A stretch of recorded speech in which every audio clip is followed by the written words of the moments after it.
Good morning, good afternoon, good evening to everyone, depending on where you are connecting from.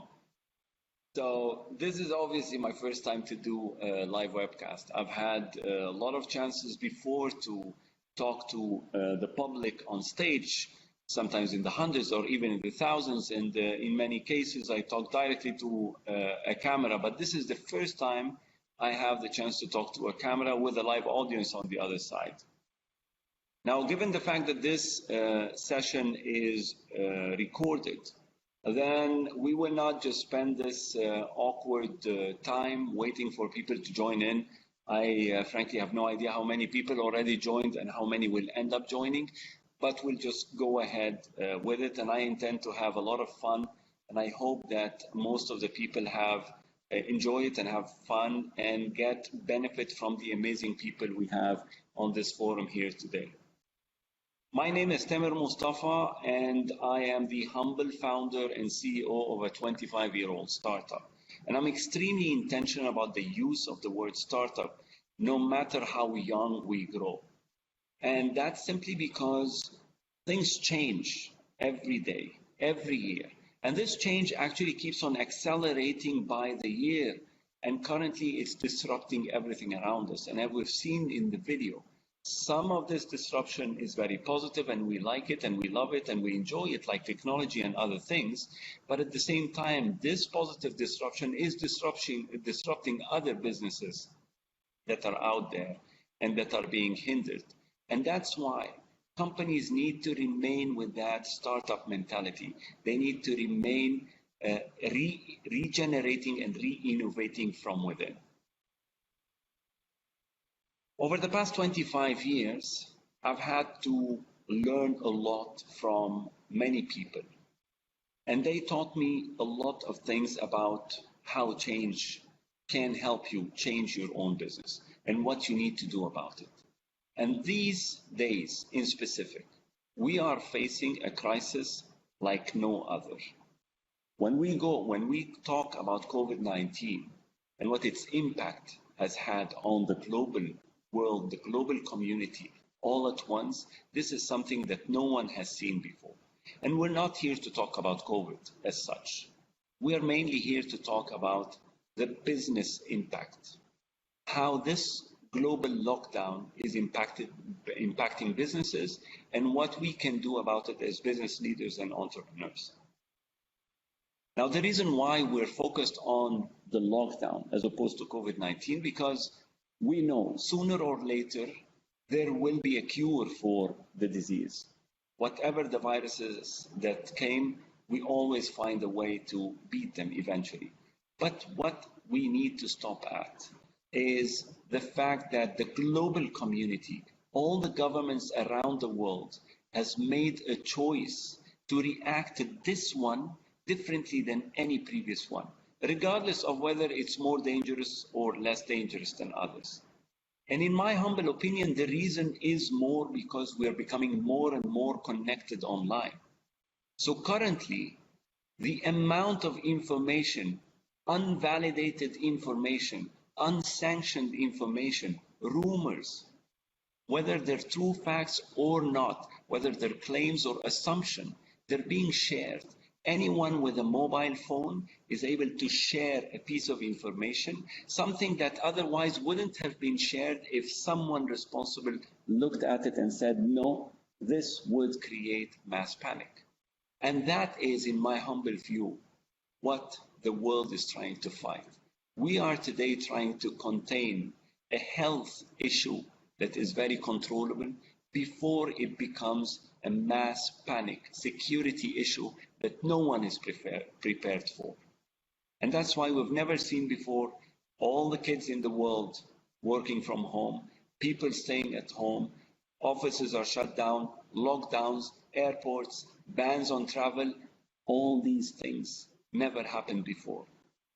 Now, the thing is, I believe that this will keep on happening again. So yes, this is a crisis. It's the first of its kind.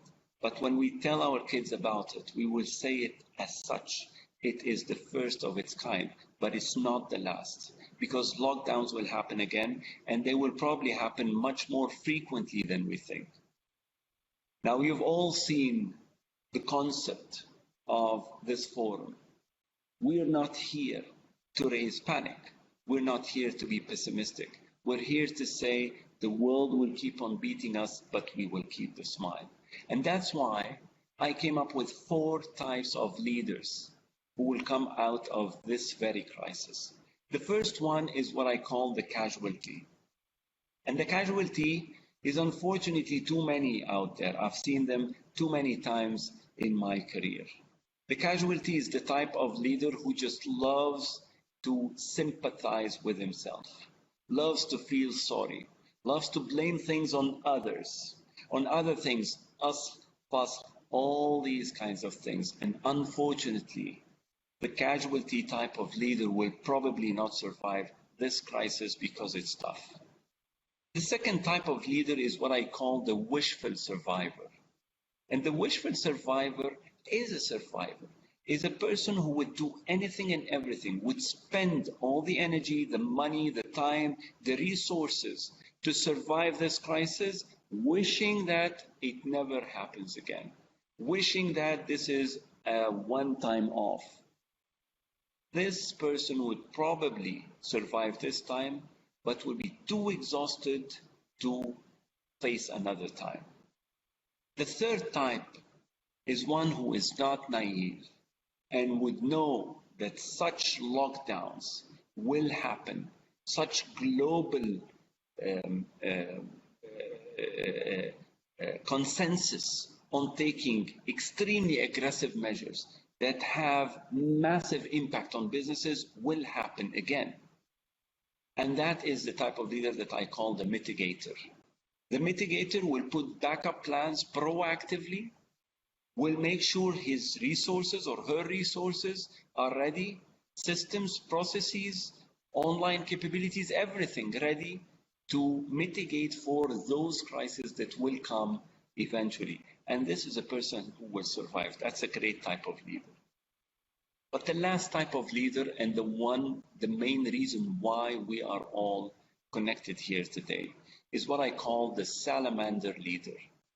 And the salamander, for those of you who don't know, is one of the very rare creatures that God has created that are able to regenerate parts of their body if they lose them. Nothing stops them.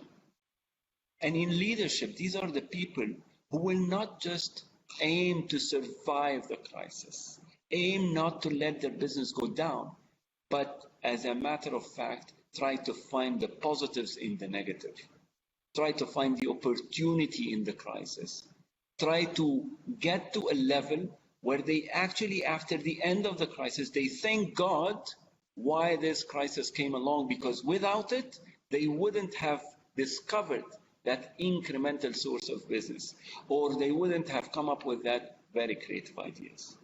And that's why we're here today. We are here today because I was blessed over 25 years to meet with amazing leaders, amazing executives from all around the world, from multinationals all the way from China to the US, passing by Europe, all the way to South Africa. And many of them are salamanders. Many of them are true leaders who would find the positive within the negative, who would look for it, who would be able to manage their character and attitude and motivate their people to get great results in times of great fear. These are the people who are able to keep the smile with a black eye at the same time. And that's why I felt it only makes sense that because I know these people, because I hear some amazing examples from them, because I know they have a wealth of knowledge and experience and real life actionable examples that you can do in your own business, that's why we created this forum. Today, we are in round 1, but we aim, inshallah, to have more and more rounds. The more fear keeps on hitting us with more black eyes. Now, I want to make something very clear before I introduce our salamanders for the day. We sympathize and our hearts and minds go with everyone who may have been hit with COVID-19. Everyone has been hit one way or another. If not health, could be fatalities in the family or even on the business front. However, this forum is talking to the business leaders on how to deal with their businesses. So the first salamander I would like to introduce is someone I knew 5 years ago, and his name is Yasser AbdelMalak. Yasser AbdelMalak I got to know 5 years ago when he was the CEO of Nestle in Egypt. And I got to know a person who came on the job at a real time of fear and crisis and uncertainty, at real time of devaluations, instability on many different fronts, business not changes, but major and massive shifts that he needed to take care of. Yet, he always showed impressive leadership while remaining humane, making sure the decisions are always sharp, always the right decision, regardless of how he may be perceived. And he is our first speaker that I am introducing here today. The second one I would be honored to introduce is my good friend Mohamed Samir. And Mohamed Samir I got to know back in 2005. So Samir, as a matter of fact, huh? I'm just saying hello so people can see me. Okay. Hello, so people can see me. So Mohamed I got to know in 2005, and at the time he was leading the business of Egypt and Levant in Procter & Gamble. And since then, he's been an inspiration to me as much as he is to many other people. He's been a very dear mentor to me. Most of my big business decisions over these 15 years, I've always had this chat with him. And mind you, I was a young supplier at the time, but he always made the time to sit with me and give me the right advice. And not one time was this advice, yeah, you're doing the right thing. Every single time the advice is, yeah, that's nice. How about you stretch it by 5? How about you take it to the next level? And these are things that really shaped who I am, with real life examples that I've seen. And that's why I see that having those two salamanders today, I hope, inshallah, that we have a session that is filled with learning and fun. And I look forward, obviously, for the questions that will come from you. So, the first question. Now, obviously, as we're human beings, we're all vulnerable. We all have emotions. Okay, we sense fear. Now, many people are looking at COVID-19 and they say, you know what, this is khalas, this is the end of the world. That's it, we're done. But over my humble 25 years, and obviously over your 30 years, Mohammed, or 35 years, and Yasser's 21 years, we've seen the end of the world come too many times. It's too frequent. It's practically every Wednesday morning. So would you be kind to share with us a few of the fears that you face, things that would really shake a business leader, just so the audience would connect with what are the things that you guys have faced over your careers? Sure. Maybe let me first start by saying Ramadan Kareem to everyone, and to reassure everyone who asked me about my eye, Facebook, that my eye is fine. As you can see, this was just part of the advertising that Tamer and his team did. I think it was great, and it just showed the power of the stop power of the advertising. So really well done. Listen, there are many examples. One more thing, by the way, 31 years career, Tamer, not 35. I'm not retired yet. Just for the So listen, I have plenty of examples, but maybe let me choose one which is very business oriented and one which was business but could have had an impact on me personally and my family. The first one is actually when I was posted in Yemen for almost 3 years. And one of the decisions we made at that time, because we discovered a fraud with one of the distributors we were working with there. I was with the Procter & Gamble at that time in Yemen. So we decided that we're going to fire that distributor. And there was a committee of 4 people. I was among them, along with 3 department heads. And we decided that night that next morning, we're going to fire the distributor.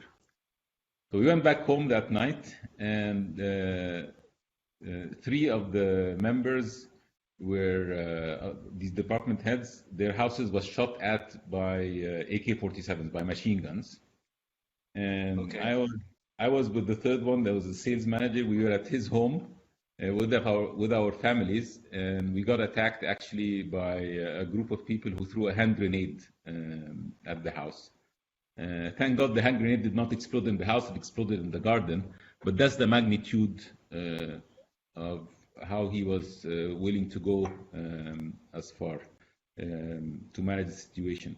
The next morning, I called him into my office, and I told him, listen, I thought I'm a guest in your country, and what you did will not make me scared. I will continue with the decision we have.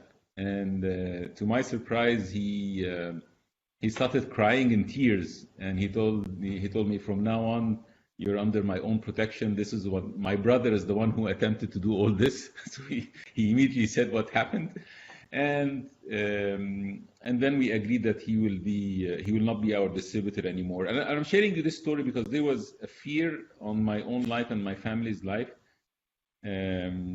But facing the situation head on, not being afraid of it, and going to talk to the guy in his face was the only solution. A similar one, which was long later, when I was in Geneva and working on the laundry business for P&G in Europe, we had the new launch of the pods, these small capsules that are used in laundry. And at the beginning, when we launched it, it was a huge thing, and P&G was announcing it in the analyst call, and it was impacting our stock price. It was a big deal, and I was responsible for this project on a global basis. And I was also managing the business in Europe. And what happened is that we started seeing incidences in certain parts of Europe where small children would get access to the pod and chew on it, and we'd get them to go to the hospital, and there was a big deal. And the European Union met at that time and was saying, listen, they could decide to stop the whole thing. And if they stop the whole project, you're talking about billions of dollars and a whole new impact to the industry. This was very scary because there I am leading this project globally. Very important for my career. I was a vice president at that time, and this was kind of a project that will show whether I can make it to the next level or not. It was critical to build the business, and it was getting into a health and safety issue. So we did 2 things, actually. One, I went myself and met with the head of the poison centers and the regulators in every single country in Europe to manage the situation along with a team. And we also created for the packaging, which makes it very difficult for children to open the packaging. It made it also more difficult for the adults, but that was a small price to pay to make sure that the safety of children is there. Now, this solution wouldn't have happened unless we were really fearing the issue. So the sense of fear created solutions. The sense of fear can make us, go back and be afraid. Actually, I think all of us should be afraid, and being courageous doesn't mean that you're not afraid. It means that you are able to overcome your fear to do something about it. So I'll let Yasser give his examples. I'm sure his examples are much better than mine. So go ahead, Yasser. Hi, good afternoon to everybody. I want to say also Ramadan Kareem لكل أصدقائنا بالميدل East all over the world. And I would hope that together with these two amazing leaders, we managed to put demonstrate some positive actions we could take in times of crisis. I want to say, for me, an example of fear was, as Tamer introduced when we met in Egypt, you know, when in a way I had many of assignments before, because, you know, I'm an expat with Nestle, so I move countries. Majority of the assignments were very challenging assignments, turnarounds, transformations. So when I knew that I would be going to Egypt to be the head of Nestle in Egypt, I felt I was blessed because Egypt was doing fantastic job, great people, great team, very successful for many, many, many years. So I felt this is the time where I would experience building on something successful, and we move from there.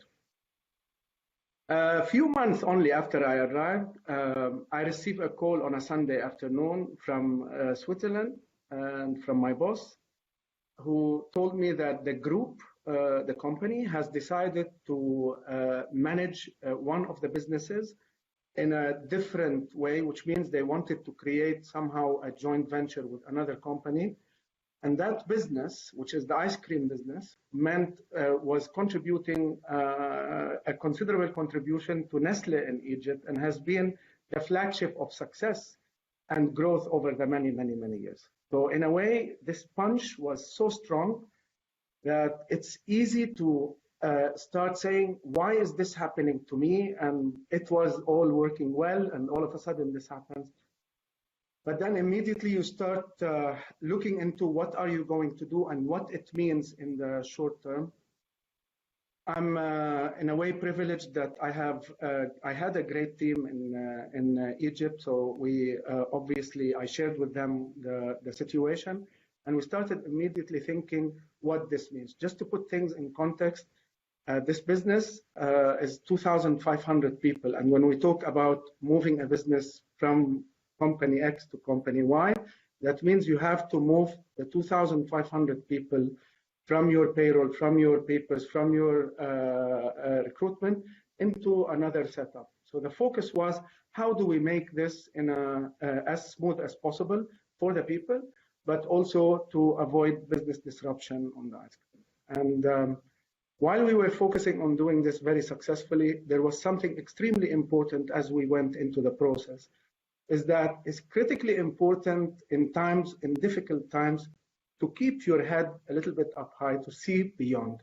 What's going to happen once we move this business?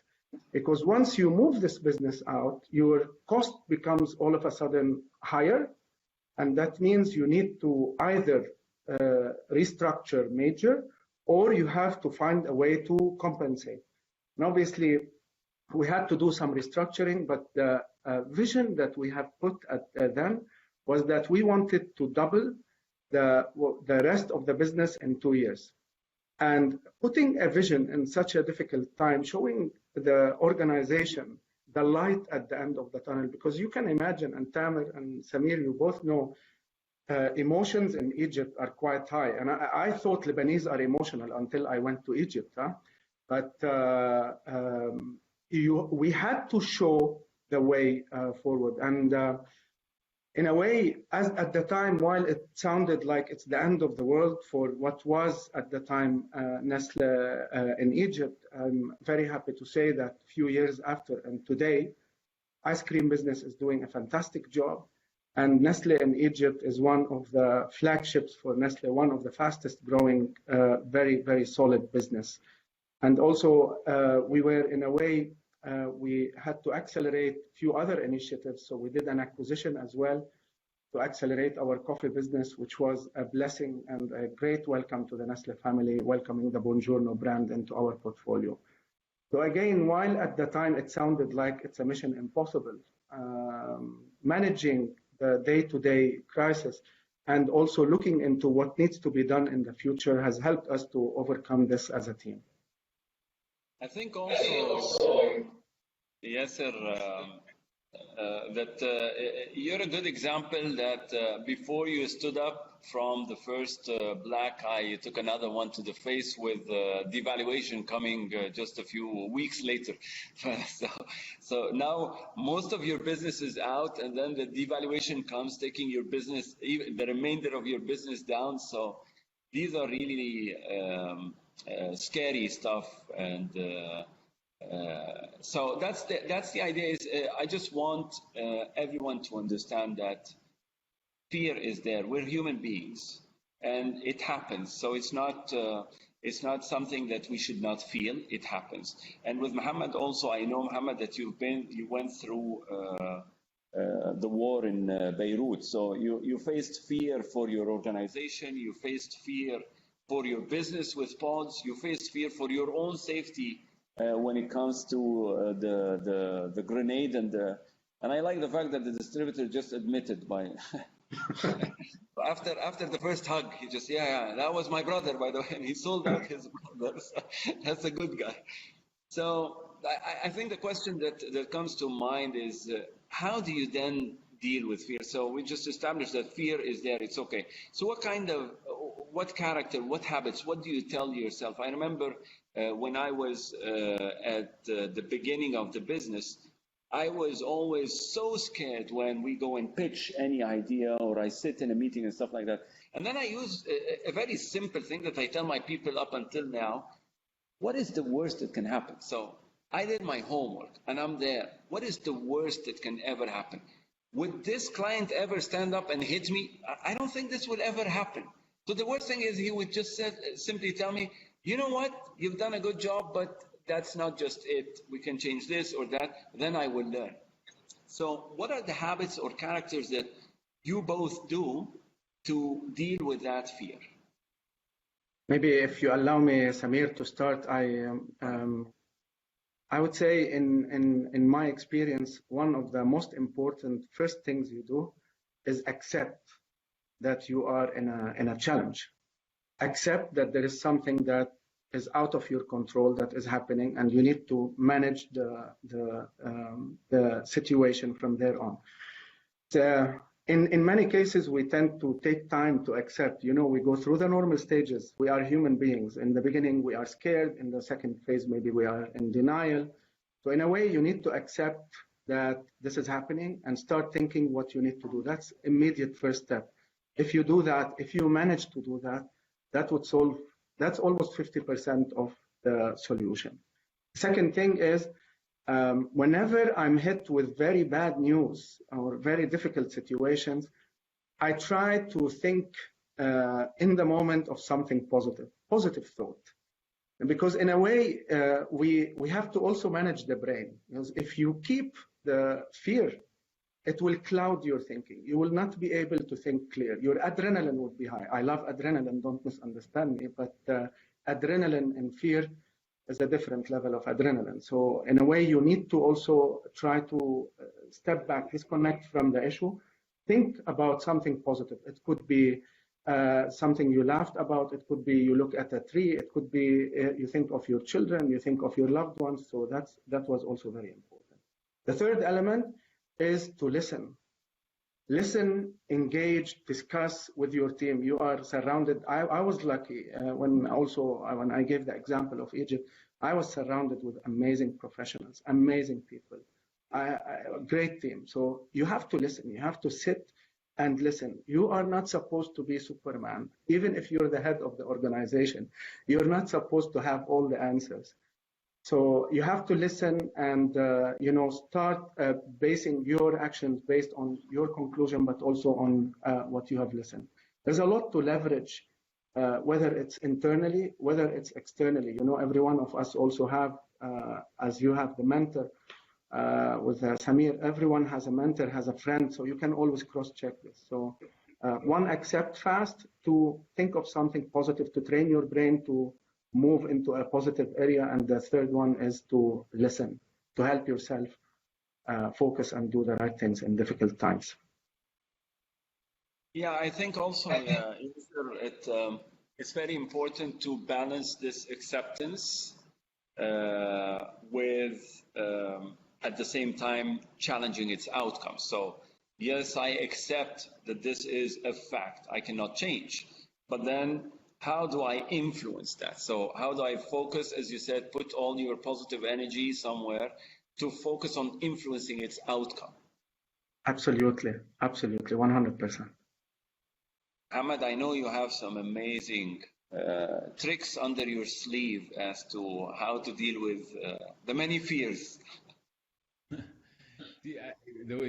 just want to build on what Yasser said. For me, when fear is coming your way, it's exactly like something needs to change, right? And the most difficult thing in our life is to go through change.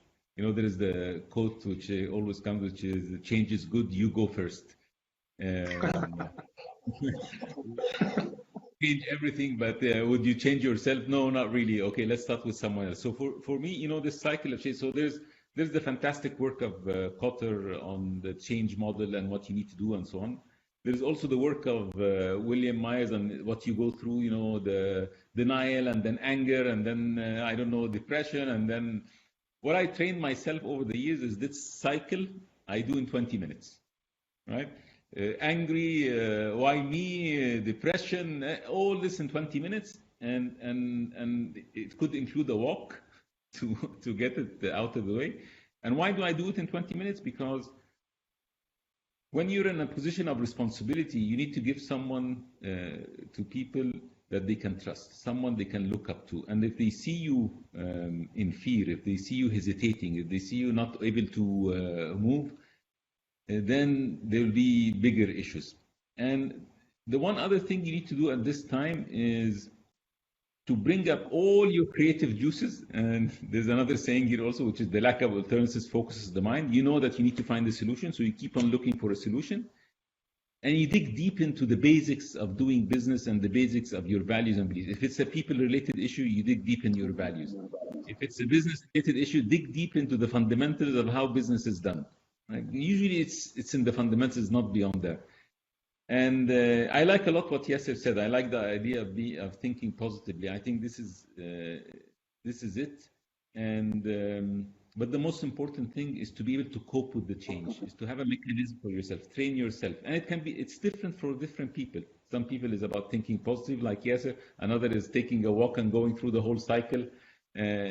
For other people, it could be something different, playing sports. It could be, you know, taking a car for the ride, having a coffee. But it's certainly not sitting in a room being depressed and not helping to move on. You know, I like very much that some people think that a leader that is able to handle fear is not human enough, is some sort of a robot. And you would be surprised to what extent most of the advices I give to leaders I work with is, let's please go back to being human. Okay, there's no hat of, this is me, the businessman, this is me. No, just the human being. So what I loved about what you said is that you did not deny that these phases of denial, of anger, of negotiating the situation itself, and then acceptance, which Yasser talked about a lot, you're not denying that they happen to you. All you're saying is, how do we control them so that they happen faster? So you don't spend the rest of the week or the rest of the year feeling sorry for yourself and then fall in the trap of becoming a casualty. So, you talked, Ya Mohammed, about it's important how your people see you. Because they sort of get their courage and their strength from you one way or another. So it's important for you to motivate them. Now, who motivates the motivator?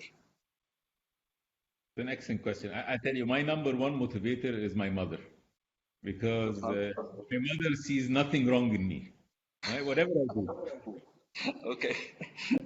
You always say, listen, you're absolutely wonderful. You're the best. Yeah, you're the best. I think also the family is a great motivator, because whether it's your wife, your children, your cousins, you always look at them and you say, please, you know, you tell them stories, so you look for support, right? Because again, they always see you as someone who grew up with them, and they're very happy to motivate you. The last trick I have personally is I have something what I call the good book. The good book is basically every single positive note I got from anyone in my career, right, is in this good book. It's a file like this because I've been over 30 years in the business now. And it's simple things. It's a note from my boss saying, well done. It's a note from a peer saying, great work on this one. It's a note from one of the people reporting to me saying, thank you for helping me on this. And when I feel down or going through this 20-minute cycle, I open the good book and I start flipping through it and say, yeah, I'm good, right? And then if that fails, I call someone in the family. If it fails completely, then I call my mother and say, listen, how am I doing? Give it to me. Please give me an autograph in the good book. Exactly.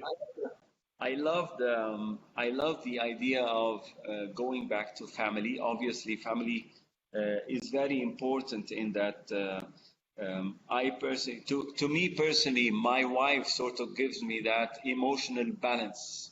I am able to face a lot when I'm close or she's close, and I get that emotional balance. And I know I'll cause you problems with Fatma, Samir, by saying that, but that's just who I am. So, but what I loved about what you said also, Mohammed, is a very simple, actionable trick. I never thought of it.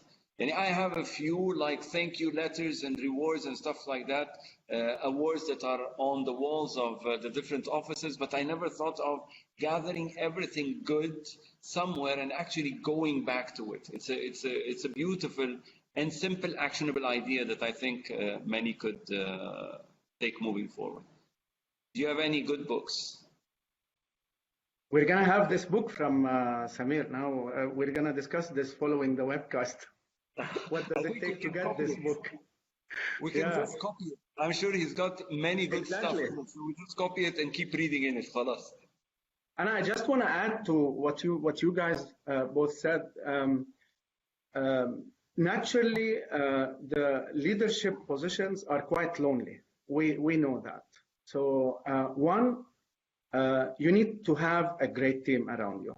So in a way, I also, as much as you are required to give energy, and I am known to have quite high levels of energy, which is nice, but I also take energy from the team.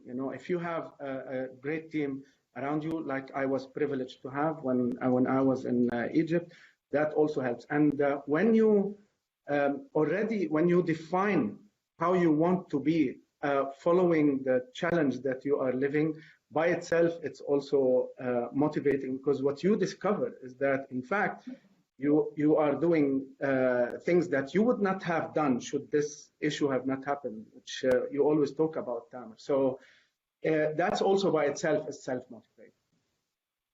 By the way, yes, also ice cream helps me a lot. So great, fantastic. Keep doing that. Besides some ice cream, I can make sure it's always Nestle ice cream. Great, fantastic. Thank you. Talking of ice cream, I'm losing weight, and I'm exercising like there's no tomorrow. But every night in Ramadan, I eat only once and very light, but at night, one big bucket of ice cream. This is totally irrelevant but it does something well. Now, ice cream is no longer part of Yasser's scope, I think. But it's still our brands, and it's still it's still important. Yeah. So let's get into the current fear that's happening, and I would like to refer to that as the lockdown, because the real fear on the business is the lockdown more than the virus itself. So all the restrictions on travel, on shipments, on people going along with their work and stuff like that. So you can. I leave it up to you. You can talk about this specific lockdown or any similar previous lockdown in your history. Masalan, Samir, you can talk to us about Lebanon if you want to, the time of war. So how do you how would a leader, in a position of leadership, you have an organization, at the same time you have responsibilities towards your business, towards your company, the numbers and stuff like that. How do you officially react to such a big crisis? You asking me?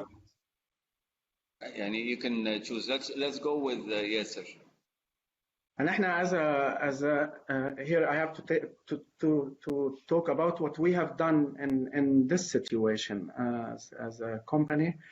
The first priority for us was the safety of our people and their families. So we were fast in encouraging people to work from home. We also provided a lot of information on how to stay safe and what practices, hygiene practices and safe practices to take you and your loved ones to avoid getting the virus. That was number one priority. The second one, as we are in food and beverage, we have a moral obligation to continue to ensure supply. People need to eat, whether there is a lockdown or not.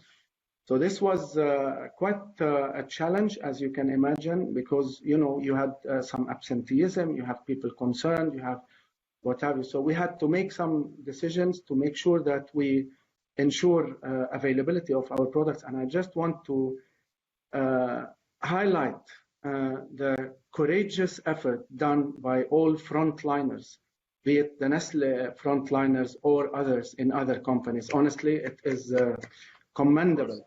Commendable that at a time where the whole world was in a lockdown, these guys, these men and women, were exposing their own life to make sure that we continue with our life.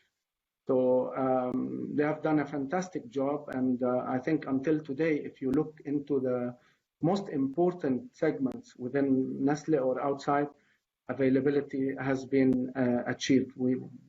Still people can find food despite all the challenges. The third and very important element for Nestle is to also support communities and businesses as much as we can. And it's part of our DNA that we believe in creating shared value. Wherever we operate, we try to create value beyond the direct business that we have. And I'll just mention a couple of examples that I found amazing and that makes you even more proud of belonging to such a group with such values. So what we did is out of home in general, or restaurants, businesses were impacted big time, and we have an out of home business. So for example, one thing that we immediately did is that we stopped any rental of the coffee machines. We have coffee machines that we put in outlets. So we stopped the rental of the machines. We offered free goods to make sure we try as much as possible to help in a way that these guys continue going. We also, for example, committed to our milk farmers across Europe and Middle East, to all milk farmers, that all the volume that was committed to, that we buy pre-COVID, we will buy post-COVID no matter. So in a way to also ensure their business sustainability. We also did a lot of support, particularly to the Red Cross and Red Crescent. Again, the health workers and what the Red Cross and Red Crescent have done is equally important to what the frontliners have been doing. So there we also tried to support a lot. So these are the three most important things we did as a team. And then comes what you need to do in terms of getting used to working from home. How do you continue to connect with the people? For example, I introduced coffee in the morning 3 times a week with all my team. And we don't talk work.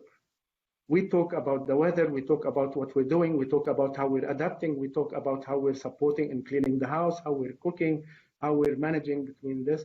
And that was extremely important to stay connected, because that's critically important at a time where you're not physically together.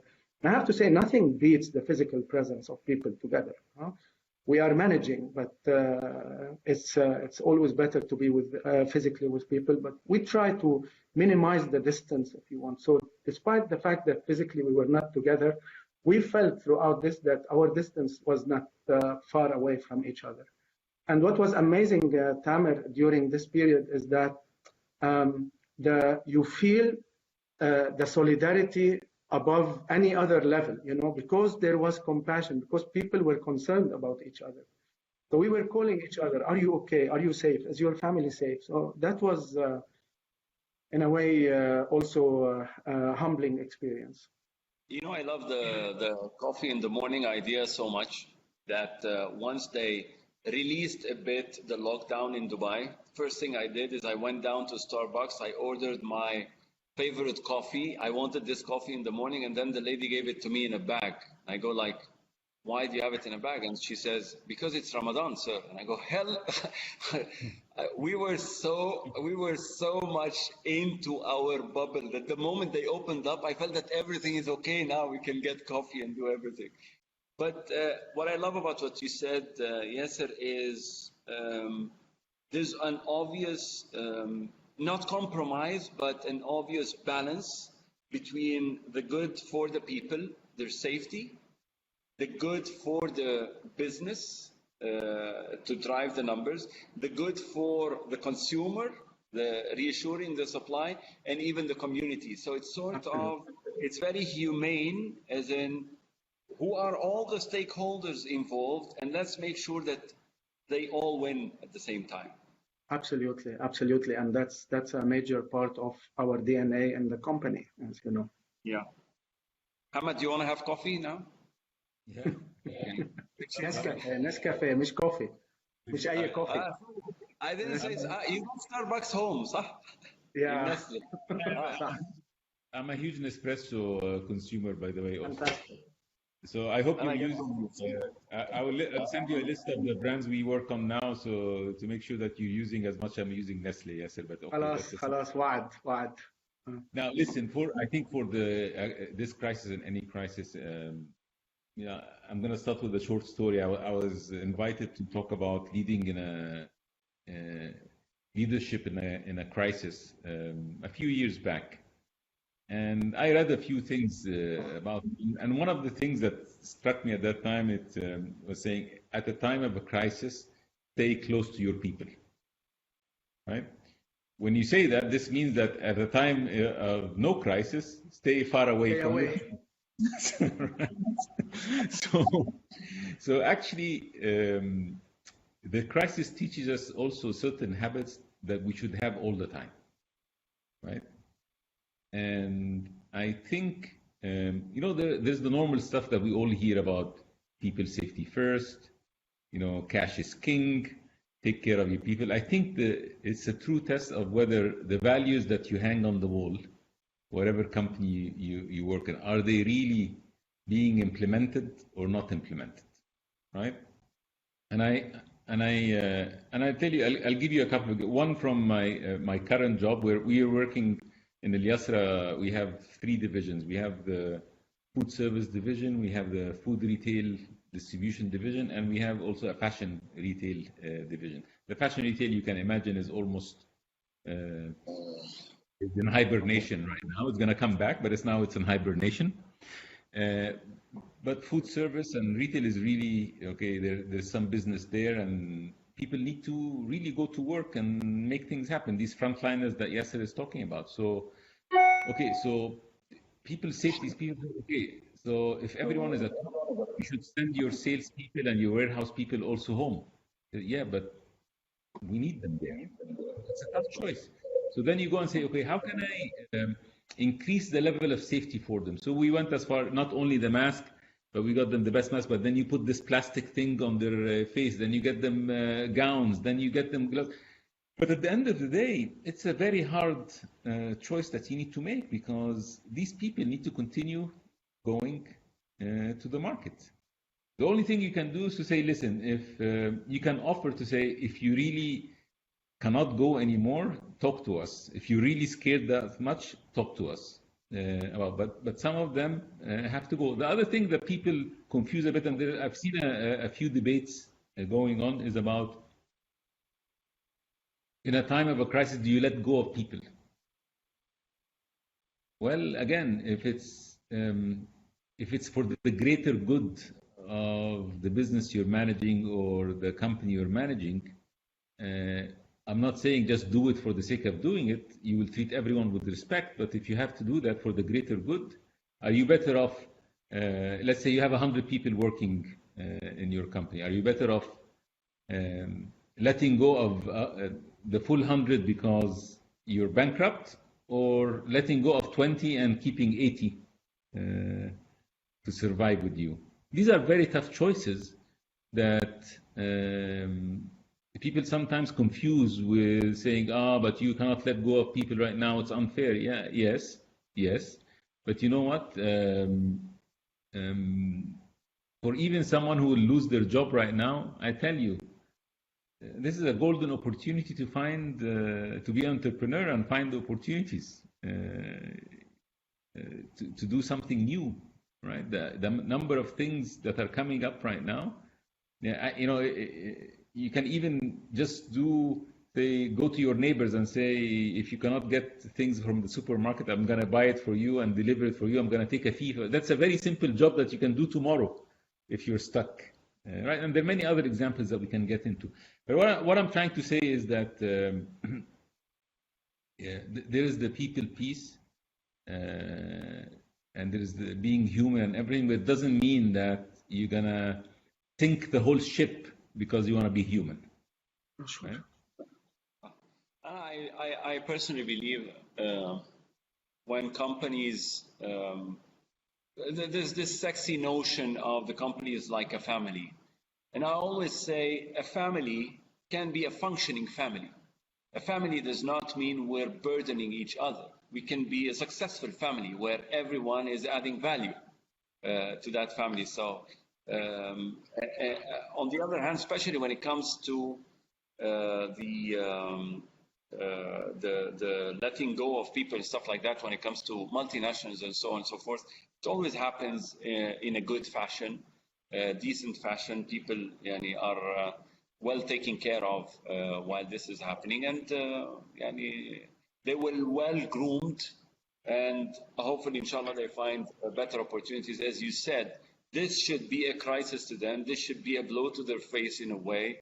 And how do they take this and say, you know what, that was sort of a disguised blessing sent to me, and now let me go ahead and find an opportunity somewhere else. I personally believe that everyone has their wings. They don't always fit in the place. The container, this box, this company, in this situation, with this financial crisis, with this leadership, you're not fitting there. But then eventually, when you're released in the wild, when you go somewhere else, you can become a superstar. And I've seen this too many times. Now, there's something that I am getting a lot, which is people are asking a lot of questions on the live feed. And I just want to say for those of you who connected relatively late to the feed that we have an entire section at the end. Someone is gathering all the questions, and we will go through the questions one by one. So for those of you who ask whether we're answering the questions or not, we will do it, but we will do it all at once at the end, just to keep the discussion flowing here. Now, I just mentioned now the disguised blessing idea, and I have a genuine faith in that everything that happens is good, is better for me. There is something hidden, very positive, and I need to make the effort to find it. So it is a disguised blessing. It's a true fact to me. I genuinely have this faith. And I have millions of examples to prove it to myself in my life. Now, I would like to hear a few examples on your side when fear is in the air. And this fear, as you were saying, Mohamed, pushes you to come up with an idea. And as you said, Yasser, an idea that I would have never come up with if I was not that stuck. Okay? So I say, for instance, I welcome and actually love crisis because it puts me in that high adrenaline, burning platform. Change has to happen, and I'm so clear in terms of thinking. And eventually it gets to the extent where I say, after it's done, I say, I thank God a million times that it happened, because without it, I wouldn't have come up with this idea that I will keep on building on moving forward. So I'm not canceling it after the crisis. So can you share with the viewers any of these fears that turns into brilliant ideas? Mohamed? I'll give you one example from my current business and one example from the past when I was young and foolish. So the current example is just how the online and home delivery business is just booming, and how fast the team reacted to this. So for example, on the fashion side, we set up a home delivery service in days, right?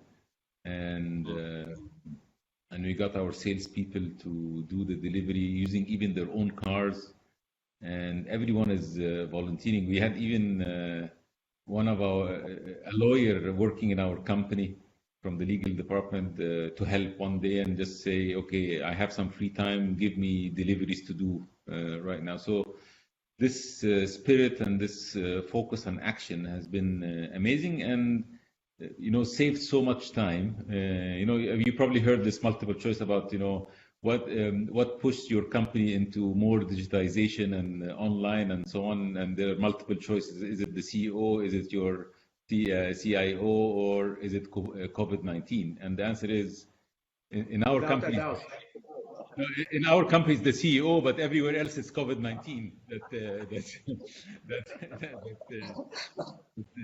pushed it. But the point is, there are opportunities that are created. You might have heard about also the Fine Guard that is done by Fine, and the CEO in Fine is a good friend of mine, and they took the opportunity and created this mask that they're selling now. And immediately when I found out about it, I said, okay. I saw that they created a new fashionable mask, which is Fine Guard by Caroline. And I went to him, I said, okay, I'm going to take the exclusivity for the region, for the fashion business. And we did that. So that's an opportunity that would have never been there if the crisis wasn't there. Another example from the past, and that's years ago, we're talking here mid-90s. When I was the brand manager of Pampers, and actually I just was starting the assignment, and we had just launched Pampers in Egypt as P&G, and I remember the general manager came to me and he told me, listen, you have 1 year to show us that Pampers will make sense in Egypt, or we will dismantle the lines and send them to Turkey. The minute he said Turkey, I said, listen, the Ottoman Empire hit us in the past, but they will not hit us again. I have a lot of Turkish friends. I don't want to offend anyone, but this was a huge motivation for me. It's like, no, the Ottoman Empire will not take my lines. Right? That was my thinking. And I went through everything, and the brand was losing money. We were only at 10% of the line capacity, right? And people liked the product, but they said the price is too high. So I went and recommended to my boss, who was the director, to down price Pampers. And I remember she looked at me, she said, listen, we're losing money. Are you crazy? I said, no, we have to do this, because if we do that, we'll fill up the line. And then once we fill up the line, we're going to start saving money. And then profit will come after this. So then she told me, okay, let's talk to the GM. Then let's talk to the president, and then let's talk to his boss, until we reached the CEO of the company at that time. I remember he was a Dutch guy. He was the only Dutch CEO we had. His name was Dirk Jager. I remember Dirk Jager sat in the meeting for 5 minutes. He listened to what I had to say, and then he told me, okay, this plan will work, right? And we did it, and it worked. But had the GM not told me, if you don't have a plan, I'm going to ship the lines to Turkey, the plan would have, I would not have had this eagerness to make the plan work, and the whole team made it work. So I think this whole idea of fear creates in us a motivation to make things happen and really move fast. Well, if I can build on what you, Mohammed, are saying, this sense of urgency is unbelievable. Maybe I just want to say that, in fact, when a crisis means that you will not be able to continue to do what you were doing. You have to adapt and change. And as Mohamed said, change, we all talk about it, but in fact, it's very difficult. It's hard. So in a way, what options do you have? You're not going to sit and just, blame it on somebody or so. You need to act. I want to just highlight a couple of points that are also important.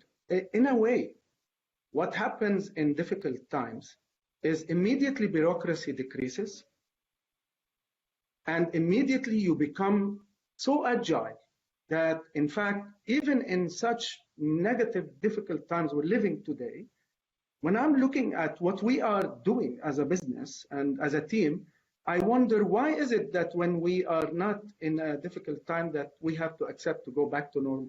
Things that you would do in 10 months, you are doing now in 10 days or in 2 weeks, because you have to adapt very quickly with what's happening today. So in a way, you discover certain strength when you are hit with a challenge.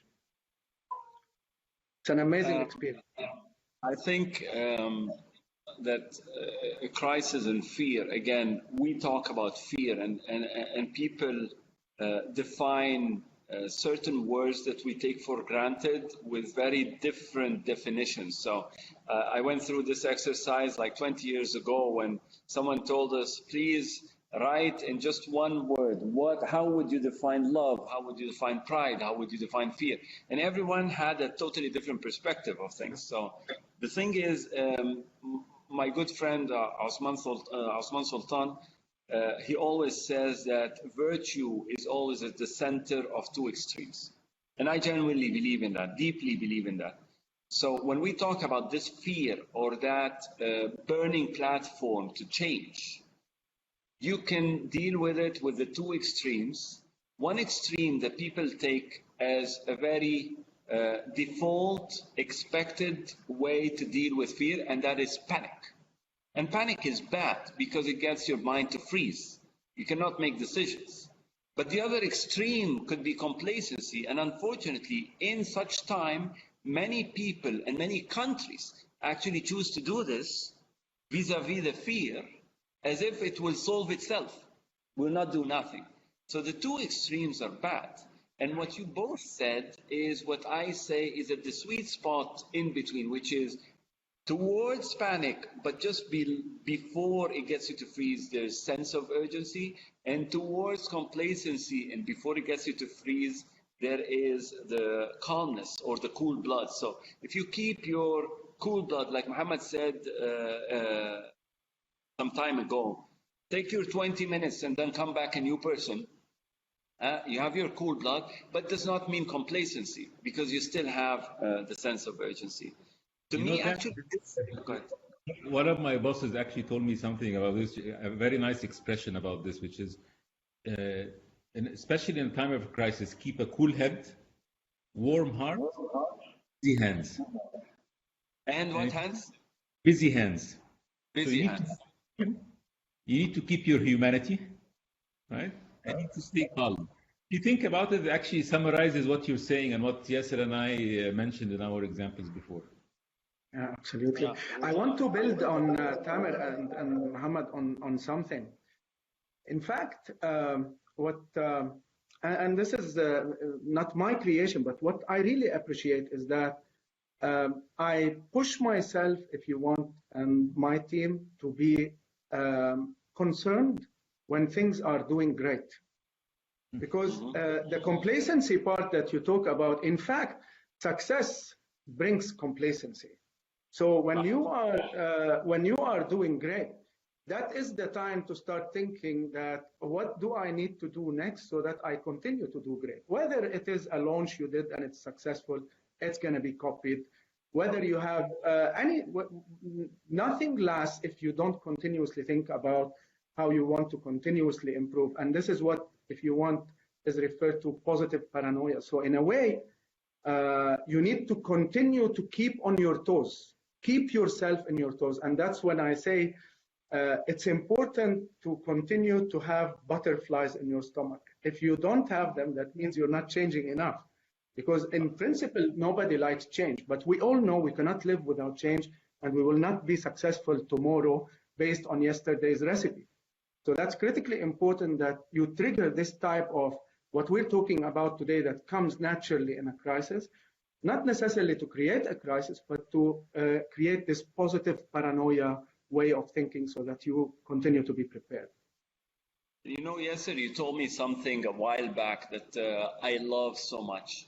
You said that in time of crisis and real fear, the case for change is already done. It's made. Yeah, absolutely. You don't need to make the effort. You don't because need to make the effort. The case for change is already made for you. You know, because that's absolutely, because that's part in any change you want to do. One of the first and most important things is to bring your team and your organization with you. And there you introduce change management, and you build the case for change, and you get people to support the fact that the change is needed. And exactly to what you're saying, Tamer, when the crisis is there, that already is done. So the readiness of people to move forward, you don't need to explain in a crisis why you're changing. So it automatically opens the way for change. So that's another positive thing. I just want to say, it's not like, I know you welcome crisis. I don't want crisis. And we all don't want the crisis we're living with. But what we're talking about is that there's always some positive in every challenge that you could turn and benefit from in a way as a team. And it's not necessarily, here that's very important, to win in every battle. You're not going to win it all. You're going to have a black eye. In fact, you're going to have many black eyes. And at times I would say, just make sure you turn from right to left so you don't get it all on the same eye sometimes. But what is important is that we know that it's not about winning in every case. It's about learning something, becoming stronger in the future to sustain and to face new challenges. But you know, I sometimes welcome crisis. And you both worked with me, and you know that I like to work last minute, kind of. So tell me about this. You're not the only one. Well, the whole Egypt country is last minute, even in football. But the delivery happens, huh? You get the stuff. Absolutely. So the thing is, some people are able to manage what fear does to them. For some people, the adrenaline rush gets the best out of them. In some cases, I may have something that needs to be delivered tomorrow morning. I have 2 days to work on them, and I make a conscious decision to start working on it a couple of hours before. Because I know with this pressure, along with a sense of ownership to my own equity, I will eventually deliver a brilliant thing. Hopefully. Shit can happen, but alhamdulillah, didn't so far. Now, this thing that we talked about is very close to my heart, and I want people to really get something out of it, that yes, crisis can get you to make a decision that can become a life changer. As a matter of fact, my very business, where I am today, is all because of a moment of fear. I remember over 20 years ago, we had this massive project that we were working, and I was just an agency at the time. We were doing some decoration and stuff like that. And then the client at the time came to me and said, Tamer, we have a problem. We forgot to prepare the story that the plant manager will say to the Prime Minister and all the team from the press. So obviously, to me, it's like, we forgot. I was not part of the decision of you forgetting to briefing me on something. So I went to one of my suppliers who was very close to me and like a dear partner of mine. And I asked this supplier, I need your help. I have this very important high-profile presentation that needs to be delivered to the Prime Minister tomorrow morning, and I need it tonight. And unfortunately, the supplier couldn't do it. Now, that was a crisis moment to me. That was a moment of fear because I did not want the job that we were working on for the past 2 weeks to fail because of a screw up that now I've become part of it. So I remember very well that what ended up happening, I called a friend of mine who knew his way over computers, and he got floppy disks of PowerPoint because I didn't know even how people do presentations and stuff like that. I started reading how to create a presentation, and the very first one that I created personally was for the Prime Minister and 10 ministers and 150 from the press. And guess what? This decision that was made in time of extreme fear, in tightness of time and everything, because of the ownership to your own equity, turned out to become a multi-million-dollar business. So that's where I say, yes, when Mohamed said, you can now get laid off by your company, and it is a solid and in many cases right decision, because the company will not think for part of the company. This is not the end of the world, and it can mean the beginning of something new if you take it positively with a smile and say, what do I do about it? Now it's in my court. There are many questions that are coming our way. Do you want us to start taking questions from the audience as we speak, or we continue another 15 minutes and then start taking questions? What do you want? Both ways. Integrate a couple of the questions so people feel listened to also. They will be listened to. We will end it when all the questions are done. so the intent is... We have a family, Tamer. We have a family to attend. Listen, this is the first time I come to the office in 2 months, and it feels weird. Obviously, I'm alone. It's Ramadan. It's Friday, and it's morning, and it's lockdown and everything. But I want to go back home. But the thing is, I really want as many people to get real examples from you, real answers from you, and get the real benefits. So, inshallah, هناخد الثواب برضه يعني. So, I want to ask the guest about any decision they made that had not positive outcome or that had negative outcome. How do they deal with regret, self-blame, or a crisis that is self-inflicted? So, you made a decision and it backfired. How do you deal with that? I don't make mistakes. But Yasser, you want to go ahead? No, it's only Tamer amongst us that does mistakes, so he does. You know what? I am the exact extreme of that. So I am the exact. No, but we're joking. We'll no. I know. My answer is the exact extreme. Go ahead. So if I get the question correctly, it's basically, what do you do when you know you made a mistake? Yes. Okay. More or less. Yeah. So basically there are two types of mistakes in my view. One which is related to people and one which is related to the business. The one related to the people is the tougher one. And it could be something as simple as you misunderstood someone in a discussion and they felt bad about it, and I think in this case you just need to swallow your ego and go say I'm sorry, right? And I think this is very important because I think it makes a big difference. And I usually when I feel I've done something not right, usually you need to have a couple of people around that will tell you the truth immediately, right? And example of this is actually a very short story. I remember when the day I went back to Egypt as the first Egyptian general manager for Procter & Gamble in Egypt, right? You know, for me, I said, okay, this is a piece of cake. I'm Egyptian. I grew up in this organization. I go back as the GM. Everyone would love me. Everyone will welcome me. It's going to be great. And I had an HR manager at that time, and it was amazing. He's still my friend until now, without mentioning names. His name is Ahmed al-Zoghbi.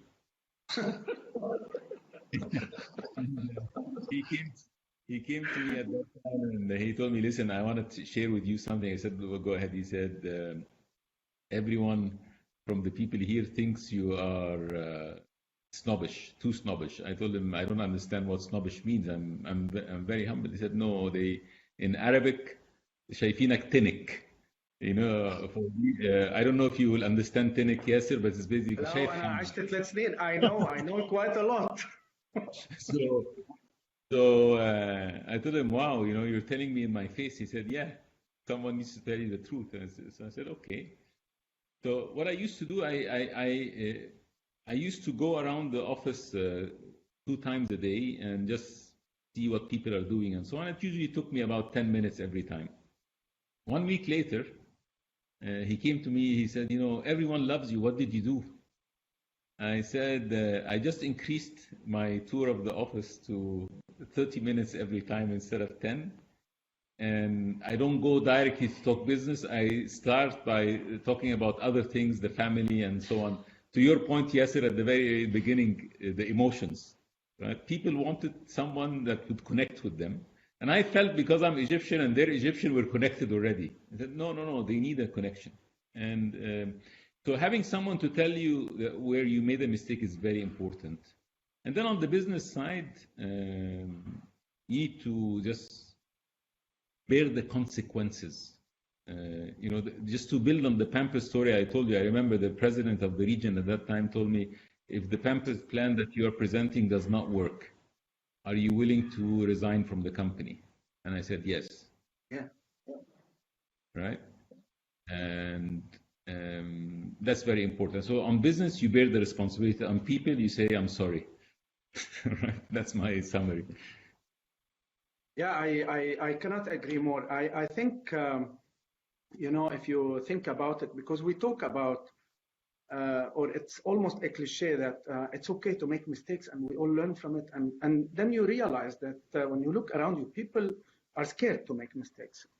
It's somehow normal. So there's a major role of the leadership has to play in walking the talk. If even in any position you are, when there is a mistake, the first thing that I personally do is I acknowledge and I admit it to as many people as I can, even if it is in a big gathering where all the people are there.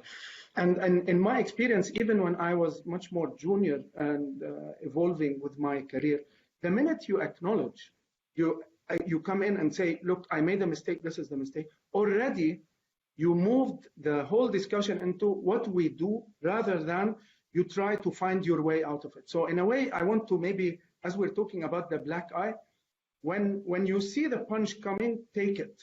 And I like what you said, Mohammed, that bear the consequence, just take it. And there is a difference in how you also put this on the table. So you either come and say, oh, there is this mistake and what have you, or you come and say, this is the mistake. This is how we're gonna do. These are the consequences today. These are the consequences still to appear. And that's how we plan to compensate, if you can compensate. But the first and foremost step is come forward and acknowledge it. If you don't make mistakes, that means you're not doing anything. So it's important that we continue to nourish this fact that it's okay to make. We will make mistakes for sure. Yeah, I think actually, also. Tamer, if you don't mind, it reminds me of one thing also. There's a small trick I use, which is when I make a mistake and I want to go and report it to my boss or to a board or something, I blame myself more than reality. Hey, yeah. So they start telling me, and they will start telling you, it's okay. You're okay. It's okay. It's not that bad. You're amazing. Look at the number of things you've done well. So this is just one mistake. I think it's a good strategy. I learned this, exactly what you're saying. I learned this from the Hollywood movies. To what extent big blockbuster Hollywood movies are the ones critiquing the US government and US as a country more than anyone else. It's sort of like it leaves you no space to say anymore. So from that, building on what you're saying, I call it I am donkey, and I actually have a talk about that. It's a whole philosophy within the company, the notion of I am donkey, not just admit the mistake, but admit you were that bad doing the mistake, so exaggerate in it. As you said, Yasser, that people are scared to do mistakes. I believe also in the corporate world that people are scared to tell you that you made mistakes. So they're scared to speak up. You both said a while back that it's good to seek feedback. And I believe that this is very important. It's a very important part of the leader, not to wait for people to give them feedback because maybe they're scared to give you feedback. Then you wouldn't know that you made a mistake. So you need to proactively or actively seek feedback from them. we've done this, Tamer, as we talk about feedback, because for me, this is critically important. And when you start doing this in the beginning, it really doesn't feel well. I have to say, when you really listen to the real feedback, it's hard. It's hard, and you need to train yourself to swallow the pill of the feedback. But what I want to say is there are different forms that, in my experience, we have done. One of the feedbacks we used to do when we were in the Middle East, in Dubai, was that the management team would basically, in the meeting, when the meeting is finished, that's the monthly cycle management meeting, was that at the end, someone would sit in the middle, not allowed to say a word, and every single one around the table would say a couple of points that this person is doing well and a couple of points that they are not well. And I found that you require a solid team and a mature team to take this, because it's hard. The other part is, as you and Mohammed said, that you need to continuously seek feedback to understand what's happening. Even if it is wrong feedback, then at least you know there is a wrong perception that you also need to address. So there is never bad feedback. It's always good to have feedback. I've also seen this kind of group therapy in PepsiCo. I had a good friend of mine, he's Swiss, and he was part of my leadership team a few years back. And he introduced that. And it was like, at the beginning, the rest of us, most of us, we were Egyptians. And it felt like, why do we need to do that? But then it's good. You really hear real things, and people, they put it vocally, so they speak up, and eventually, khalas, we will deal with it. We eventually have to deal with it. So thank you very much for the question. I just want to make a note to people. As you have seen, we like to speak. So as we said, this is among friends. We're having a discussion, and by coincidence, it's live. So we will keep on speaking. As long as you ask questions, we'll keep on speaking. Someone's asking. Go ahead. Before this one, just one build on if someone gives you wrong feedback. I welcome personally wrong feedback, because this means I don't need to do anything. If you, let's say, for example, you tell me, Muhammad, you don't know how to do this, and I know very well that I know how to do this, then okay, thank you very much. You know, there's no action out of this discussions, because sometimes people say they're saying that my communication is not good when my communication is really good, so I want to change it in the appraisal. I said, no, keep it, because whoever comes, your next boss will not see you have a communication issue, and you would have solved your problem. So don't worry about it. But the reason I mentioned this is because it's also important to appreciate that perception is reality until you change it. You know, if there is a wrong perception, and that's what we need, because sometimes people say that, but I didn't do this, and I'm not doing this, and I'm innocent of it. Yes. But that's the perception you have. And, you know, it's important to also continue to actively manage the perception. That was the message I was trying to send. Yes. We may need to move relatively faster. In this critical time, business is going through, what is the most important to you? The mission, the values, or the vision, and why?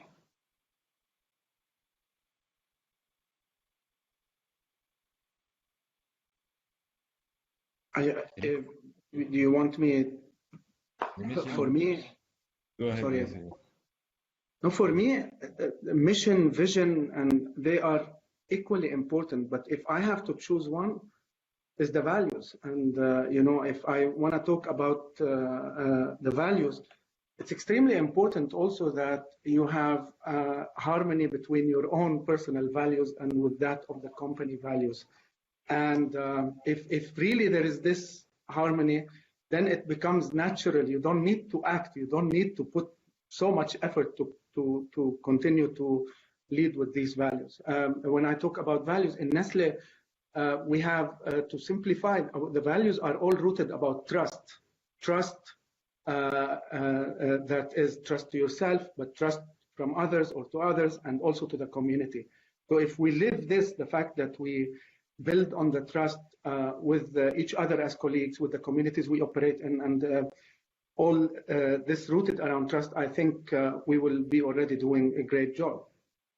That's my view. Yeah, I agree with you 100%. I think values is number one. The two bills I have is number two is cash. So you need to manage the cash, right? And number three, I think it's relating to something Yasser said at the beginning, which is, see, the crisis is going to be over, right? The question is when, not whether. Right? So there are many people who say it's going to take a year, it's going to take two, it's going to take, but no one is saying it will never be over. Right? No one is saying that. So the question is, after this, what are you going to do? 100%. Right? Make sure you keep on going. If you want to put that in your vision, in your mission, put it in whatever word, because people get, sometimes people tell me, what is the difference between a vision and a mission and a purpose? It doesn't matter. Just get on with it, right? Make it happen, right? And I think it's an important question to ask for the future. Yeah. I have a question for you, Yasser. Because most FMCGs we work with have been doing quite well throughout the COVID-19 lockdown, because people are eating more, they order, they indulge themselves, they're staying at home more and stuff like that. So I think that at the time that this crisis is coming as some sort of a headwind for many industries, crippling many industries, it is also coming as tailwind to other industries. So in my humble view, that when the world crisis ends, this is when your crisis will begin, because you will have an overinflated business, a higher base that you need to still grow beyond. So are you guys looking at this proactively and building plans for afterwards? Because I know that as leaders, we like to take credit for the tailwind. So are we ready for the real crisis when it comes? Yeah, look, I think the way we are looking at this is 3 stages. Manage the now, survive the now. And if you are an entrepreneur or you are a small company, I fully agree with Mohamed. In fact, at all levels, cash today is king if you're managing your own business. So manage today. And based on what I said, ensuring supply, make sure that you have availability, switch your plans, become more digital, what have you. So this you have to do. Then prepare for the recovery. That means when things start to normalize, how you want to continue with your plans, and because you naturally had to change all your plans, stop all innovations or postpone innovations or a lot of your initiatives. And the third thing is how to lead in the new normal. And in fact, it's interesting when we talk about this, because what's going to be the new normal? And you talked, Tamer, about when the crisis is finished. I don't know, we don't know today what the new normal is going to be. We don't know when. I agree with you, it's going to finish. But when and what the world would be in the future. Are we going to ever shake hands again? Are we going to ever, and you know, we are a culture coming from the Middle East. We are touchy, we like to hug, we like to kiss, we shake hands. And this is critically important part of our culture. So is this going to come back? Are we going to go back to completely, or the world completely work from home? Are we going to go back that children will go 100% of the time to school? Or is virtual studying going to become more and more part of our lives? And that's why whether you are a business, and I'm not talking about here my business or the company business, if you are doing well today, it's not for sure that it's going to be bad in the future. Now, while also this is happening, you need to also keep in mind that there are a few things that, again, this very horrible situation we're living in today that brought, for example, it accelerated back to what absolutely Mohamed said, it accelerated the digital, the urge, and in fact, you either now today have a proper setup of digital e-commerce and your communication, or you're not going to be there. Is it going to be in the future that consumers will go back or shoppers will go back to shopping as usual from retail outlets? Is it going to be physical? I don't know, and I don't think so. And one more element, just this is one example about, for example, what we're thinking about today. Today, or until today, we've always thought offline, so retail as an FMCG if you want, offline, and then adapt to online. So for example, you develop packaging. So your objective is to be impactful on shelf. And then you adapt this for e-commerce. And what I was discussing with my team is we need to reverse this. We need to start e-commerce. We need to start online. And we need to start thinking not only to be available and to be clean and neat and clear and the right content, it's beyond. How do you stand out on digital? How do you make the same impact that we always dream about having this brand block or impact on shelf? You do it also on e-commerce. So in my view, it's what you do now as you surf the wave in terms of preparing for the stage 3 that I mentioned about, which is lead in the new normal. That would also prepare you to whether you're going to go into a crisis or not. Last point, Tamer, and I'm sorry, I'm elaborating a lot on this. This is the fifth last point. Yeah, is it? It's important that we understand and appreciate. Naturally, there has been a panic shopping. So naturally, there's going to be an impact everywhere. But it's how you manage following that. That's what I was building on. We talked a lot about the positive thinking and being positive in times of fear and stuff like that. Why don't we just nail down a few real positive things that happened? If you would like, Mohamed, to say things that happened positively out of this current crisis. You have time because there are many, right? So online is huge, right? New businesses like, for example, in Dubai, there is this app that you can order a car called Kafo to come and fill up your car with gas. They now they come and sanitize your car instead of very quickly. The whole mask business and sanitization, more hygienic in general, more healthy food, right? More punctual people.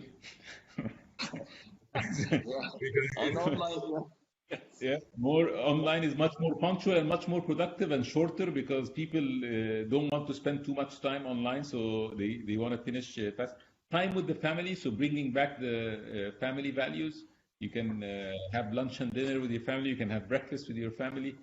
In some cases, you can have fights with your family, but you're with the family. So it's good. So all of these are just opportunities. And frankly, the last one that I would mention, which I love the most, is this the first time humanity agrees on one thing. Yeah. There are no more wars talk. There are no, everyone wants to fight this issue, which is wonderful. I think good things will come out of it. So there's so much opportunity at this time. Amazing opportunity. If someone took you for your word when you said, okay, this is probably the time to get entrepreneurial, and is asking the question, what would the one advice you give to a business that is starting during COVID-19 and it's a food business? Have a delivery system. Be digitally ready. But please, Mohamed, you're the one who threw the idea. No, absolutely right. I would have said the same thing. It's I think start online. Don't invest a penny in any assets. Right? You can do everything online. You can do a delivery system which is based on outsourcing, so asset light or zero assets. You can do everything online. You can hire the delivery service. Even if you want to have a physical location, you can almost get it for free right now from many people. So nice. Focus on cash, and you can get it, and look for the things that people are looking for right now. And maybe one more tip on this. Look for things which millennials are looking for right now. Millennials are at the forefront. They like small brands over big brands, and they are going to recover from the whole thing faster than the wiser people or older people like us. And we've seen that in China already. The millennials are the ones who are at the forefront of recovery, and they're almost living their normal life again, almost, because as Yasser said, there will be some changes. So I would do that. Millennials, asset light, big on online and delivery. Why isn't HR thinking of new tools for crisis management, like suspending instead of firing, reducing salaries instead of reducing numbers? And there are many companies. There are not just for HR. I think the intent here is to say that people like you would be the ones giving direction to HR what to do. So why do you not consider suspending instead of firing, reducing salaries instead of reducing numbers? And I just want to say that I think it's a fantastic question. I really love the question, because what the thinking behind this question is also that we would need to drive change in the way HR historically has been managed. So that's maybe what I read in this question. And I fully agree that we need to be creative in the future. I'm not again talking about our company, but in general, I think this is a fair question that as you go into this phase, many companies would need maybe to freeze and then come back. I don't know, Mohamed, what you think, but I think it's a question that we need to think about how HR has to adapt going forward to be also more agile or flexible. I don't know what you think. I agree with you 100%. I just want to tell, I want to give people one piece of advice. I always say, listen, your performance is your best insurance policy not to lose your job at any time, not only at the time of a crisis. And you need to be very honest with yourself about your performance, right? And if your performance is not good in a certain company, it doesn't mean that it will not be good in another company or as an entrepreneur, because there's a values fit. Yasser was talking about my values need to fit with the values of the company. Yes, there has to be a fit for it to work. So usually what happens, it's very rare that companies give up their stars, right? They say, okay, Yasser, well done. You've been a star for us and we have a crisis. Goodbye, Yasser. Doesn't happen that way, right? And we have to be honest. Mohamed, have you heard something? Or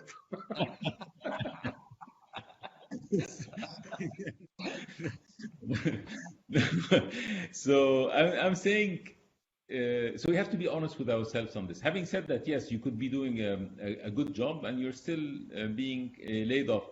When that happens, as Tamer said earlier, okay, fine, move on, do something different.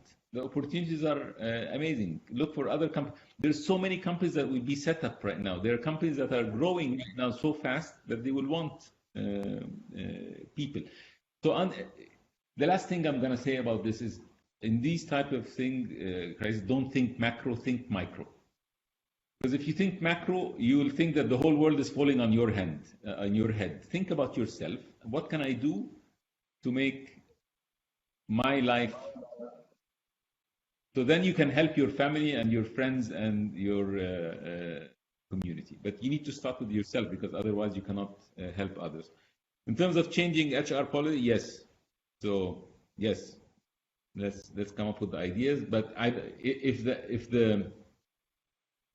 the outcome of this, you think that, okay, there will be no layoffs in the world, I want to bring you back to reality. There will be. You just need to face them and manage them. I think what's very important for people to know, and it takes a lot of effort to explain this, is that business and organization, they feed into each other. When the business is doing well, it can take care of the organization very well. When the organization is happy because it's been taken care of well, it can take care of the business well. So it's an ongoing loop. So at a point in time when if there is a cash crunch, as you talked about cash several times, if the company cannot sustain, and you talked about it's one ship, it will sink if it has all its people on it. So the business is unable to support the organization as well as it would love to. So there are points in time where the business can make such a decision, and it's normal, it happens. So people need to just go back, where can I influence? And as you said, face it, live with it. If you are a superstar, it's very far-fetched that you would be let go. It does not mean that anyone who's let go is not good. It doesn't mean any of that. They'll spread their wings somewhere else. Yeah, absolutely. Can, You know this, Tamer, but I told you several times, for me, managing a business, take care of the people and they will take care of the business.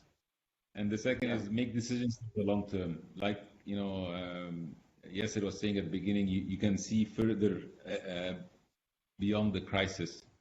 So with these two things, I think it comes back, yes, let's take care of the people. But taking care of the people doesn't mean that I never ask someone to leave the company. That's not taking care of the people. It's true. It's true. It's about the definition of care, what care means. So care does not mean babysitting and just being nice all the time. Absolutely. And I tell you, I just two things to add, and I'm sorry expanding on this, but the first time I let someone go in my career, I was crying for a whole day because I was so concerned about person. But what I realized, instead of crying, you're better off supporting the person to find something else rather than no. That's the first thing. The challenge I tell people is when you let someone go, ask yourself the question: did you treat them with enough respect and enough honesty that if they see you on the street 6 months or a year later, would they say hello or pretend they didn't see you? Or throw some stones. I mean, it can be anything, but I fully agree. Yes. And I agree. I just want to say so that also, and I know you all agree with me.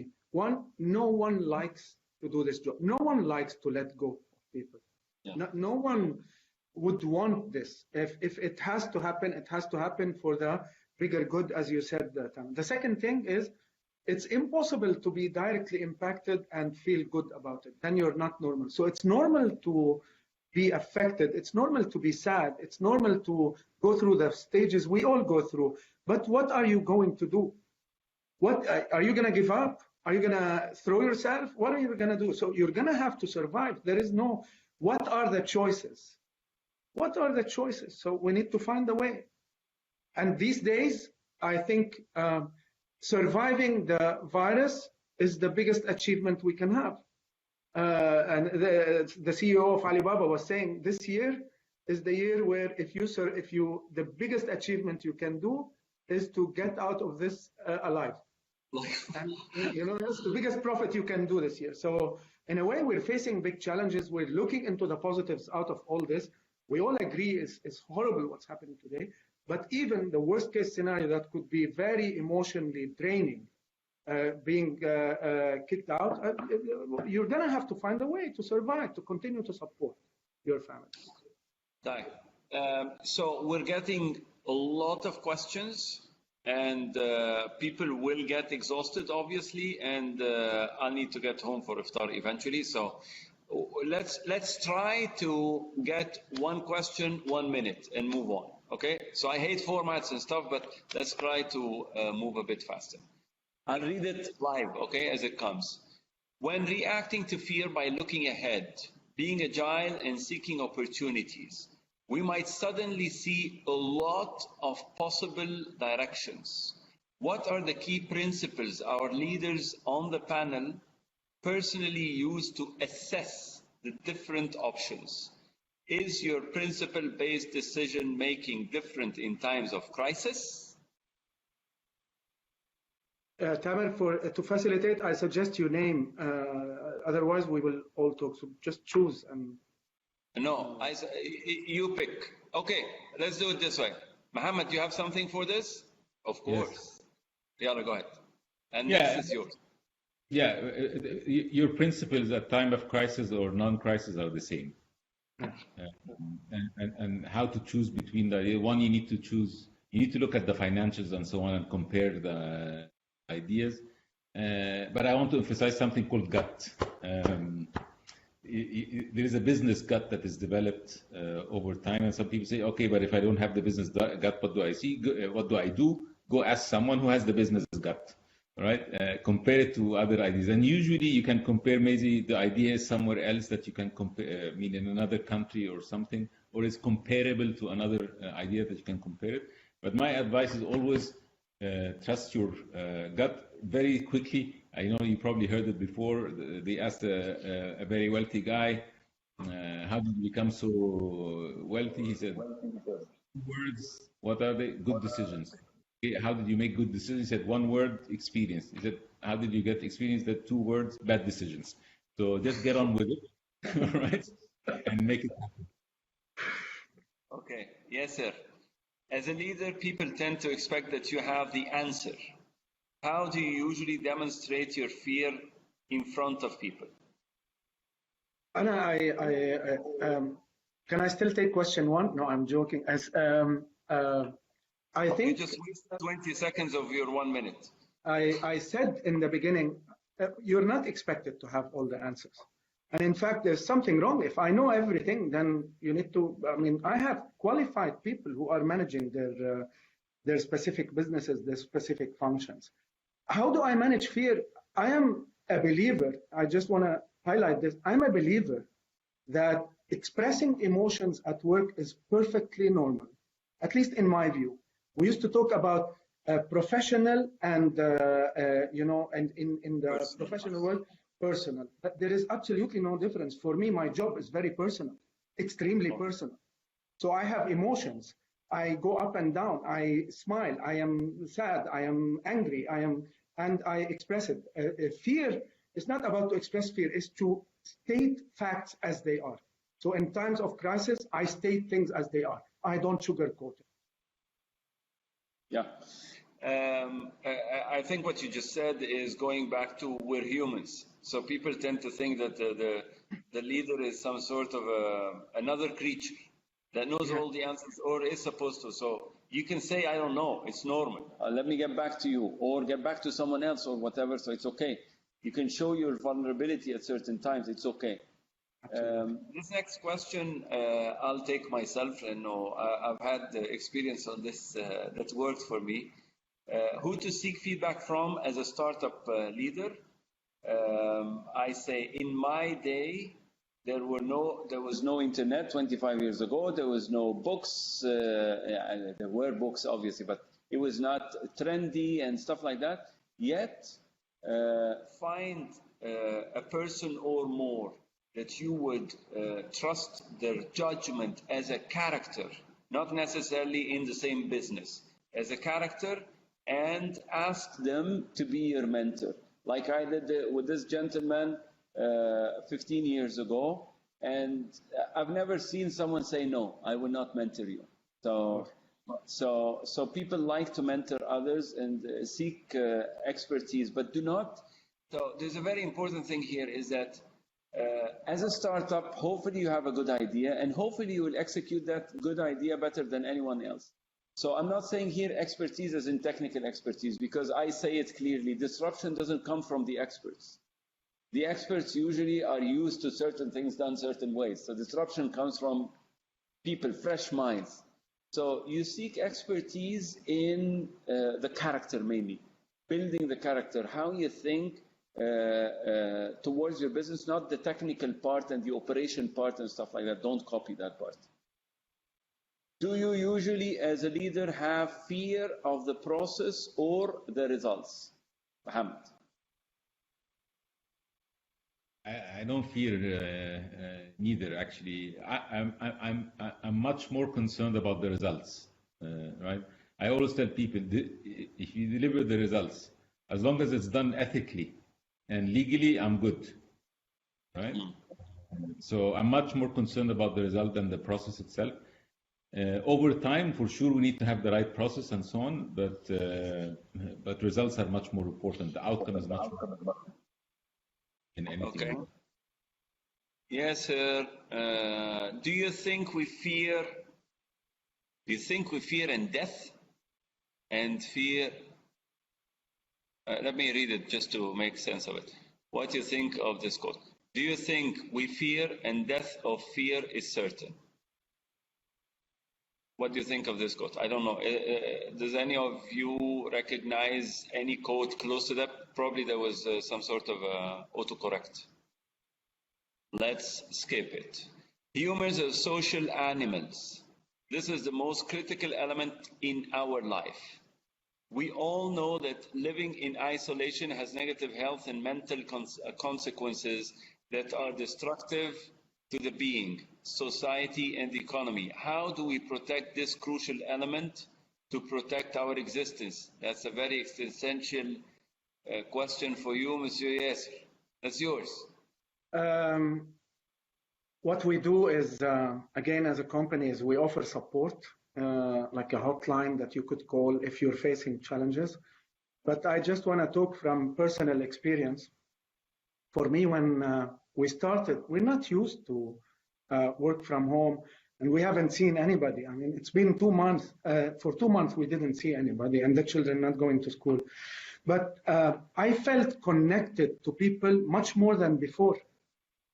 I was spending time calling people I love that usually don't take so much share of my time because we're busy in our normal lives and so on. So I was trying to connect with and having video calls with a lot of people.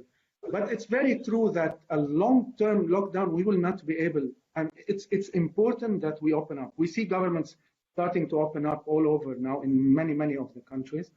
And I hope this is not something that will continue, but the social way of living that we had in the past is going to be different in the future.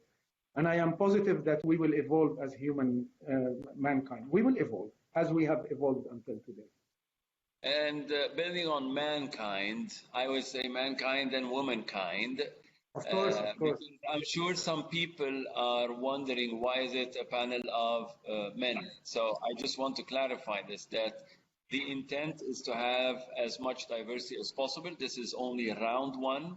When we are thinking of diversity, it's not only from a gender standpoint, it's from industry standpoint, from experiences standpoint, from styles, from nationalities, and so on and so forth. So, inshallah, we will work on diversification in coming rounds. Monsieur Mohamed, what will be the biggest learning lesson besides refocusing on online that we can take from COVID-19 and is considered as the opportunity to win in the future? So what other than just online? Yeah, I want to refer to what you just said is about diversity and so on. Is like, I think what the crisis is proving is that we are all human around the world, and we are so similar to an amazing extent. So I hope one day we stop asking the question is why we don't have a woman and a man on this. It doesn't matter. If you are not biased when you're choosing, it doesn't matter. Right? I wasn't. We're humans. Because if you get a woman and a man, you say the next thing is nationality, and then the next thing is okay, what do they work, and then what do they eat? So for me, the biggest benefit is that we are so close and we're so similar on a global basis, which means that the ideas that come into business now, whether in Egypt or in Saudi or in Dubai or wherever you are based today, can have global potential. Right? Because we've seen that we look like when it came down to wants and needs and so, we all have the same thing. Whether the singing people in Italy and the singing people in Lebanon were the same, right? So the fear that people have is the same, right? The way people react in India is very similar to the way people react in Egypt to the COVID-19. So I see this as the biggest opportunity is that the opportunities are not only plenty, they're also big. Yeah, and you mentioned the example of fine hygiene. Yeah, I see that it's a brilliant example, and with impressive speed and style. Because at very early stages of this, way before the lockdown, there was this new proposition of that very nice and sexy mask, and I actually have it on me. This is the one I use. Nice that you can buy online. And then what I loved even more is when they went out of stock at a point in time, I actually received an email from the CEO apologizing for all the consumers who requested it online and it was not available. And then a few days later, the door knocks and I see a nice lady, European lady, and this lady works in marketing. She's the one doing the delivery. So she is delivering it herself because they're stretched very thin. And this shows to what extent that the opportunity is out there. It's only waiting for those who are willing to grab it. It's there. Just go after it and do the effort.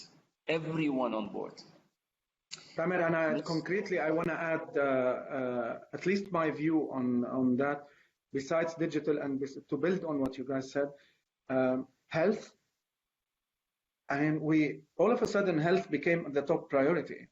It should, in principle, continue to be the top priority. So health and immunity going forward will become even more important than ever for us. So I think there are opportunities around health.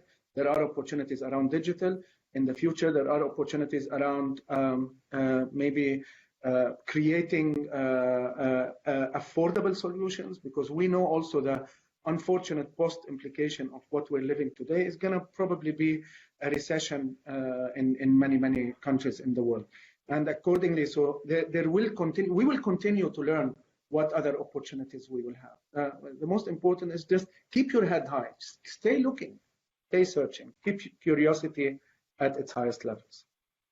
I'll stay with you, Yasser, here because there's a question that has the word Lebanon in it.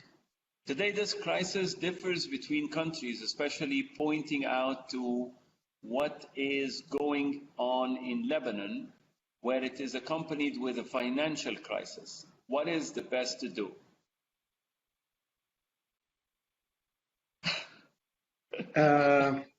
Unfortunately, my beloved country is going through a lot of challenges. It's not COVID related. It's been there for many years. Long time corruption, misappropriation of the money and the assets, and this. The country has reached a very difficult situation. So what's happening today in Lebanon is there is a devaluation. Today we're talking about almost 350% devaluation. So that's big, and we don't know where is the ceiling. It's impacting people big time, and it's coming also at a time where already the whole world is going through a difficult time. So I would just say to the Lebanese people who are listening today, we've seen a lot in our lives. We've lived 15 years civil war. We survived this. Keep fighting. Don't let go. Don't let anybody steal your dreams. So keep fighting for what you guys believe, and we are all with you. And inshallah, ya Rab, بتعدي. It's a difficult phase we have to go through. We're not the first and not the last. Greece went into almost bankruptcy, and until a year ago, Greece was one of the fastest growing in Europe. So it doesn't mean that we are going through a difficult phase today, that's the end of it for us. We need to again stay positive and look at how we go through this together. Fine. It's been 2 hours now, and I personally have had a lot of fun and keep learning as we go into these discussions. As a matter of fact, what I was telling Nermeen, my wife, the other day, the thing that I miss the most is having such discussions, is sitting and talking and just thinking broadly.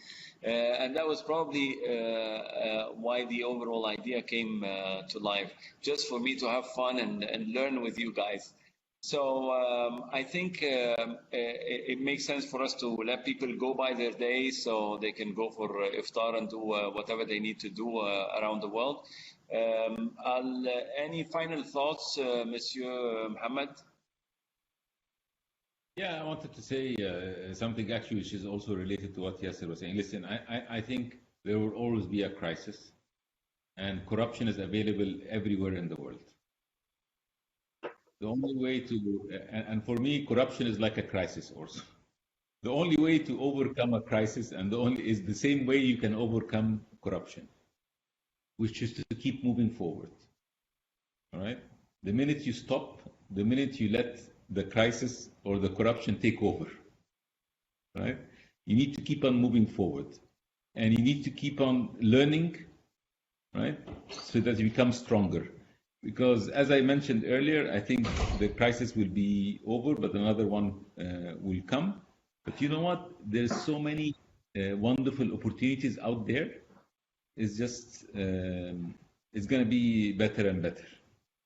So don't let a good crisis go without grabbing the opportunity.